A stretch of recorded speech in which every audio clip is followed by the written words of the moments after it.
Hello friend, welcome to our next lecture. Colouring agent हम लोग pharmaceutical aid के बारे में पढ़ चुके हैं। अब हम लोग उसके नेक्स्ट पढ़ेंगे कलरिंग एजेंट के बारे में। तो फार्मास्यूटिकल एड में आपके सिलेबस में कलरिंग एजेंट, फ्लेवरिंग एजेंट और प्रिजर्वेटिव तीन दिया है, तो स्पेसिफिक आपको यही तीन पढ़ना है। वैसे तो इसका काफ़ी ब्रॉड है, बट आपको तीन फोकस करके पढ़ना है। एग्जाम में यही तीन में से क्वेश्चन आते हैं। बहुत सिंपल है। कलरिंग एजेंट देखिए, नाम से पता चल रहा है कि कलर करना।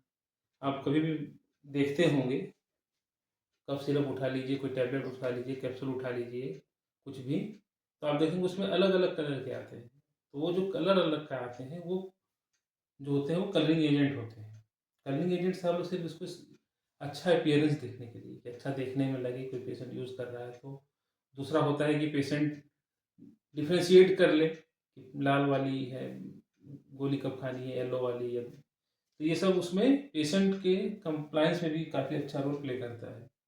कलरिंग एजेंट की बात करते हैं तो कलरिंग एजेंट का मेन काम क्या होता है कि इम्प्रूव अपीयरेंस। जो हमारी दवा है उसका अपीयरेंस जो होता है वो अच्छा रहे, ताकि पेशेंट को उसको कंज्यूम करने में कोई दिक्कत ना हो। ठीक है, तो it is use to improve distinctive appearance. दूसरा, एक दूसरे से भिन्नता के लिए ये यूज होता है। कलर से हम लोग आराम से इजिली उसको अलग कर सकते हैं। कोई पेशेंट अगर मान लीजिए पहचान नहीं कर पाया दवा की, तो कलर से वो इजीली डिस्टिंक्ट कर लेगा और इजीली वो कंज्यूम कर सकता है। तो पेशेंट कंप्लायंस में बढ़ जाता है। Classification of colouring agent. Colouring agent हम यूज करते हैं, वो बहुत ही ब्रॉड क्लासिफिकेशन है, कई जगह से यूज करते हैं। पहला है, जैसे मेन है जो, वो नेचुरल है और सिंथेटिक है। नेचुरल वो हमारे जो नेचर या प्रकृति से जो कलरिंग एजेंट प्राप्त होते हैं उसको नेचुरल कहते हैं, और जो लैब में बनाए जाते हैं उसको सिंथेटिक कहते हैं। इसकी एग्जाम्पल इंपॉर्टेंट है काफ़ी। नेचुरल में जैसे क्या हुआ, नेचुरल जैसे किसी एनिमल से, किसी एनिमल के बॉडी पार्ट से हम लोग जो कलरिंग एजेंट निकालते हैं उसको हम लोग नेचुरल कहेंगे। जैसे कैरामाइन हो गया या टाइरियन पर्पल हो गया। उसके अलावा प्लांट से भी हम लोग निकालते हैं, जैसे कैरामेल हो गया, लाइकोपीन हो गया, एंटो हो गया, एनाटो। मिनरल्स, मिनरल से भी कलरिंग एजेंट मिलता है। ठीक है, तो मिनरल्स क्या होते हैं? मिनरल्स वो होते हैं कि जो खनिज पदार्थ होते हैं हमारे अर्थ में, बहुत सारे खनिज पदार्थ हैं।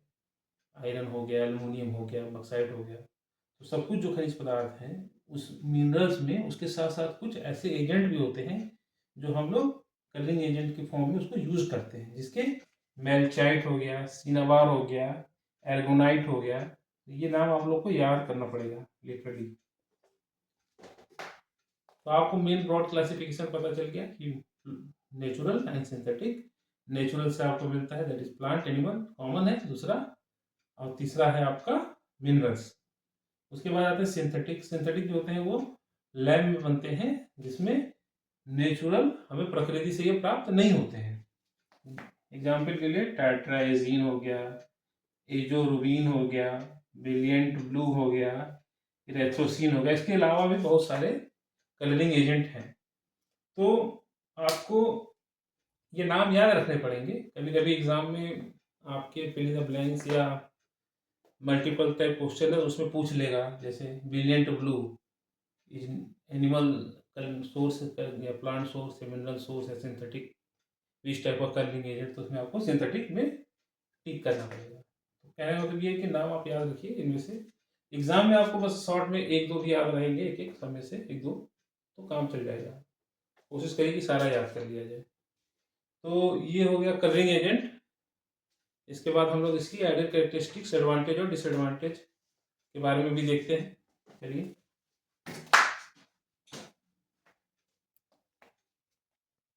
तो फ्रेंड अब हमारा कलरिंग एजेंट चल रहा है, जिसमें हम लोग इसका एडवांटेज और डिसएडवांटेज देख लेंगे। बहुत शॉर्ट और सिंपल में तीन तीन पॉइंट है, कुछ खास है नहीं।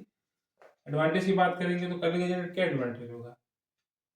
देखने में अच्छा लगेगा आंखों को, कलर होगा, कलरफुल होगा। तो कलरफुल चीज़ हमेशा अच्छी लगती है।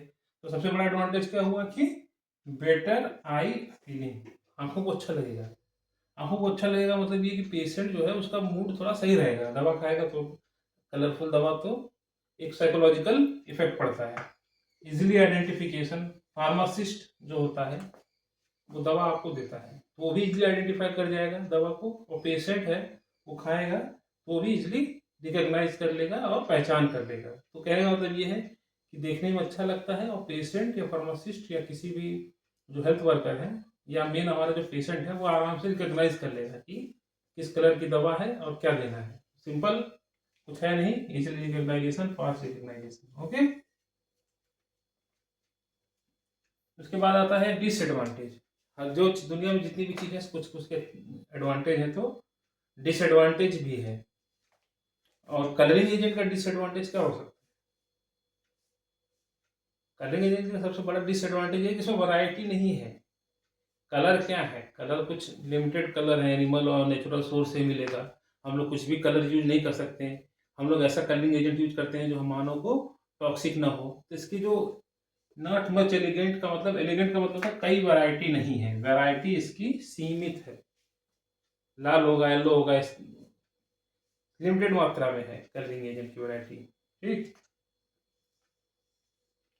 स्टेबिलिटी का इशू आता है। स्टेबिलिटी का मतलब होता है स्टेबल, स्टेबल मतलब स्थिर रहना, लेकिन स्थिर नहीं रहता है। कलर क्या करता है, जो हमारे एपीआई और ड्रग है या अदर एक्सिपिएंट के साथ रिएक्शन कर जाता है। ये सबके केस में नहीं होता है, कुछ के केस में होता है। वो हमारे जो पहले से जो केमिकल्स हैं उनके साथ रिएक्शन कर जाता है, तो स्टेबल नहीं रहेगा। ये कुछ के केस में होता है, स्टेबिलिटी का इशू एक आता है। आलो हम लोग उसको चेक करके ही उसमें रिड्यूस करते हैं। कुछ ऐसे कलरिंग एजेंट होते हैं जो एलर्जिक होते हैं, कुछ पर्सन के लिए कुछ एलर्जिक रिएक्शन कॉज करते हैं। तो ये कुछ हमें बातें हैं जो हमें ध्यान में रखना पड़ेगा कलरिंग एजेंट को अगर हम लोग किसी फार्मुलेशन में मिला रहे हैं। तो इसके लिए एक प्रक्रिया होती है कि जैसे आप कोई फार्मुलेशन बनता है या कुछ बन रहा है तो उसमें कौन सा कलरिंग एजेंट मिलाएंगे, उसके लिए हम लोग उसकी आइडियल प्रॉपर्टी देखेंगे, पहला जो हमने पढ़ाया था। उसके बाद देखेंगे एडवांटेज क्या है, डिसएडवांटेज क्या है, किस टाइप के पेशेंट हैं, बच्चे हैं कि यंग हैं कि। बच्चों के केस में हम लोग वैरायटी डालेंगे ही, ठीक है, आंखों को अच्छा लगे। तो यही सब है, इसमें कुछ और है खास है नहीं, बस इसमें आपको ये याद रखना है कि कौन सा कलरिंग एजेंट किस सोर्स से मिलता है। इसको आपको याद रख लेना है कि प्लांट सोर्स से क्या है, एनिमल सोर्स से क्या है, मिनरल से क्या है, और सिंथेटिक कलरिंग एजेंट क्या है। ये नाम आप याद रखेंगे, वो इम्पोर्टेंट है। बाकी इसको आप लोग देख लीजिए। Okay, thank you.